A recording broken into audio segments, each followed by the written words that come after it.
आज आपण अत्यंत पौष्टिक व दाणेदार असे मुगाच्या डाळीचे लाडू बनवतोय. तर खूप साधी सोपी रेसिपी आहे. 1 वाटी मुगाची डाळ मी कपड्याने पुसून घेतली. नंतर ती आता 4 ते 5 मिनिट भाजून घेतली. थंड झाली की एका मिक्सरच्या भांड्यात घालून याला बारीक दळून घ्यायचंय. कढईमध्ये आता 3 ते 4 टेबलस्पून तूप घालूया आणि ड्रायफ्रुट्स घालून परतून घ्यायचे. तुम्ही आवडीप्रमाणे यामध्ये इतर ड्रायफ्रुट्स पण घालू शकता. मी काजू आणि बदाम घातले आहेत. आता याच तुपामध्ये हे पीठ घालून 7 ते 8 मिनिट मंद गॅसवर भाजून घेतलं. तर या लाडूसाठी तूप खूप कमी लागतं. अगदी 4 टेबलस्पूनच मी तूप वापरलेलं आहे. 1 वाटी सुकं खोबरं सुद्धा हलक्याशा तांबूस रंगावर भाजून घेतलं. नंतर थंड झालं की हाताने असं चुरून घ्यायचं. आता पिठामध्ये हे खोबरं घालूया. 1 वाटी गूळ घातला. नंतर ड्रायफ्रुट्स घालायचेत तुपावर परतून घेतलेले.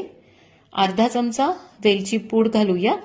सगळं मिक्स करून मिक्सरच्या भांड्यात घालायचं आणि परत मिक्सरमधून बारीक फिरून घेऊया.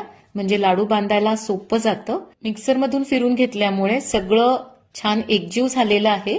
शेवटी 1 चमचा तूप घातलं आणि बाजूला ठेवलेले ड्रायफ्रुट्स घातले. आता छान हातावर घेऊन लाडू बांधून घ्यायचा. तर साधारण असे 12 लाडू तयार झाले आहेत.